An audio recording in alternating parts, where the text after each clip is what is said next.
mothers, daughters, sisters, outcasts. Meet the sex workers of McKinney, Sierra Leone. For the daughter not pay you, beat you, rape you, then they this, and then they call sex worker. It's a job that can cost them their life.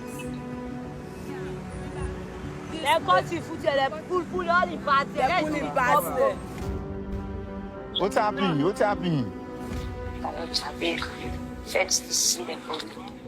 This is a story of a group of women striving for a better life.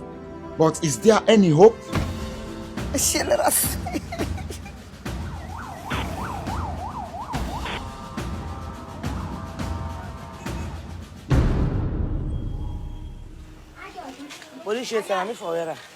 Viewed as immoral outcasts who live in a seedy underworld, sex workers are shunned and avoided by many in Sierra Leone.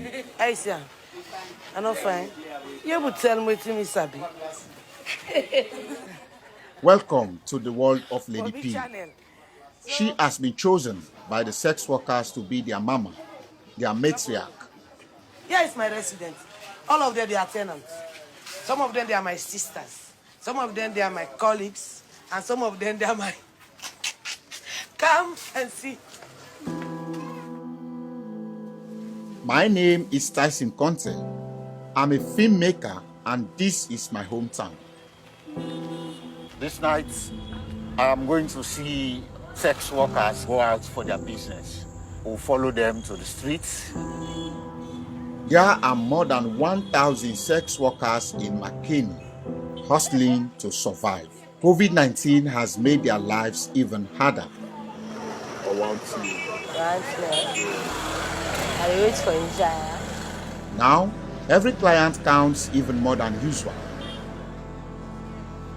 How much we can get when I can assist?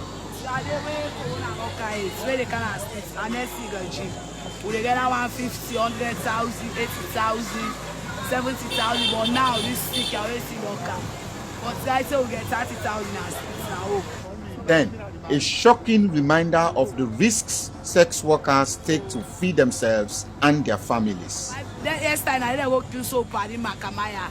I go pull in parts there. Right now we wait for goats man and yeah, yesterday. So this na sex worker. Na sex worker. Yeah. And you must Sabia. Yes. No. This country foot pull all in parts. As the money dries up, the risk increases. Most see no choice but to carry on. Many have children to provide for and no partner or husband around to help. Aisata is a 21-year-old single mother who turned to sex work aged 14. When she became pregnant with her daughter Ramatu, her boyfriend left her. For all that sacrifice, I do for me, no my cancer, for my can please me picking. Like me, I don't receive so many pains than at it. So I hope if me picking can be by, they will fed for the one day receives advantage by. To me, this problem, like so much in my country, has its roots in our 11 years civil war in the 90s and early 2000s. To know the story of so many Sierra Leone sex workers, look no further than Lady P and the day the rebels arrived in her life, aged just 10.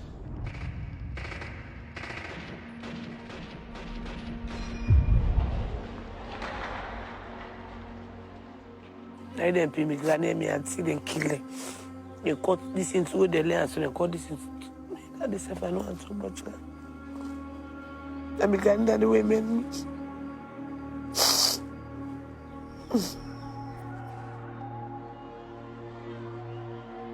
Tragedy in Lady P's life wouldn't end there. In 2014, and by now married with children, the deadly Ebola epidemic devastated her family. By then, we get 3 picking there. We one adopted 2 na me get her. The sick affect them. So me say, where affects me, my can die, my man can die, then 2 picking and die. All man can die. Then bad thing that would happen to me because of it don't be my life experience before. And that make a stand for let that no repeat story.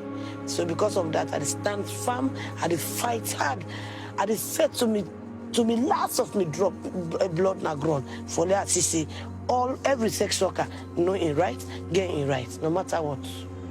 As the weeks pass, the coronavirus death toll is not as bad as feared. By late May, according to official figures, just 46 people have died. But the risks that sex workers face haven't improved. Lady P calls me to say that Aissata has been attacked.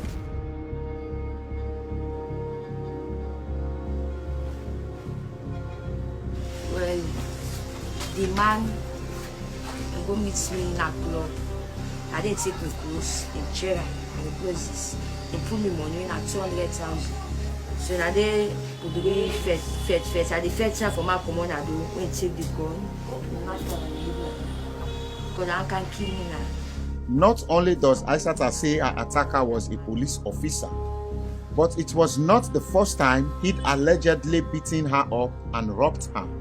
After a few weeks, Aissata decides to take the police officer to court with the backing of Lady P. But there is a problem, a big problem. Aissata has gone missing. She hasn't even returned to look after her young daughter. Days pass with no sign of her. There are rumors she could be in the capital, Freetown. With no other leads, Lady P and I go there to look for her. I understand say they didn't have to her.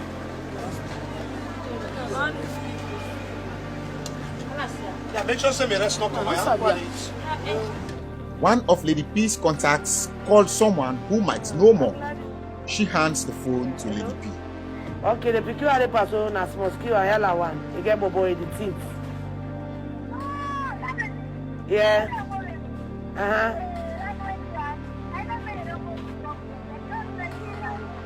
Eh, they don't go. He say we not doing it. Say just no more than count. They say boy, they say they get program. They get woman. They go na banjo. So they make them go there. It appears Aissata has been trafficked more than 1,000 kilometers to the Gambia's capital, Banjul, notorious as a sex tourism hotspot. Now first the first. No go. 2 months pass with no contact from Aissata. I'm seriously starting to fear the worst. And then out of the blue, Aissata gets in church. Desperate voice messages and photographs trickle in from a number in Mali.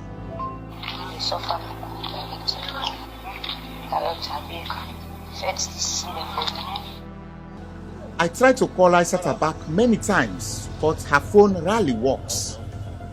Finally, over several calls, I pieced together what's happened to Aissata and another Makeni sex worker who was kidnapped alongside her, called Ike. Man, they go between a club. They say they want walk. Now they know that they can go. Now they know that use the word in a street where you want go. They can't hold me sister. The doctor. They can't hold me months. Then they don't say they reach within a Gambia village.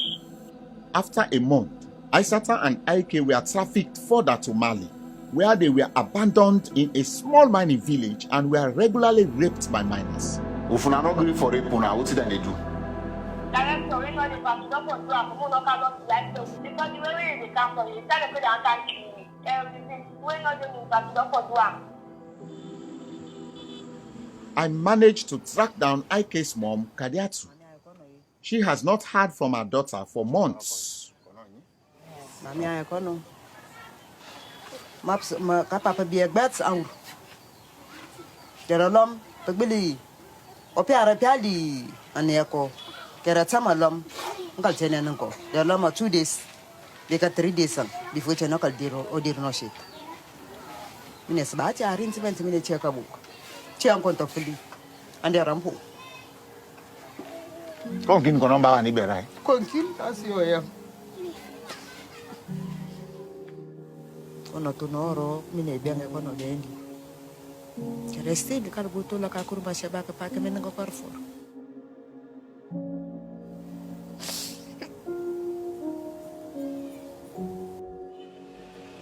There is one glimmer of hope though.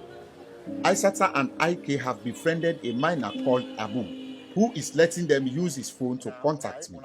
He has agreed to help them get back home. I contact a Malian journalist, Mamadou Tapi. He calls Abu and locates the village. It's an hour's drive from the town of Keneb. I wait nervously with Kadiatu, Ike's mom, as Tapili finally arrives at the spot where he's arranged to meet Abu. Abu.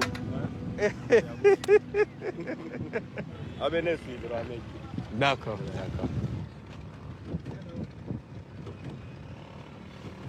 Isata and Ike. Thank you very much. This is a brothel, and some people are getting twitchy about the camel. After 3 months, the women are finally safe and on their way to the International Organization of Migration in Mali's capital, Bamako.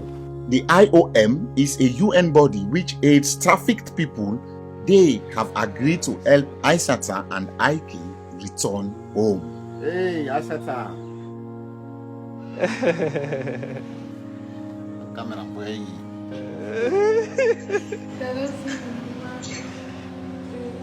Aceleras. Filipino. Mo kita buta ila okur masaba ura me here otofolo wacho kone batuno. Ma wene bu mo kumo fon FIFA ngem ko otofolo wacho kone batuno. We are all here ready. Parents are outside waiting for their daughters. They can't wait. It's a joy, you know, it's a celebration for me in my mind, my heart, because I was not thinking it's gonna turn out this way. We are happy that these girls are finally coming back. Aisata and Ike spent 3 months with the IOM in Mali, who checked out their stories of kidnap and trafficking. They have the UN body to thank for returning them home.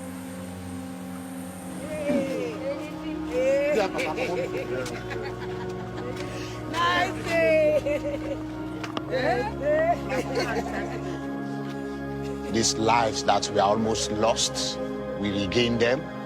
They come back to the family. Today, the mothers have their daughters, and the daughters have their mothers back.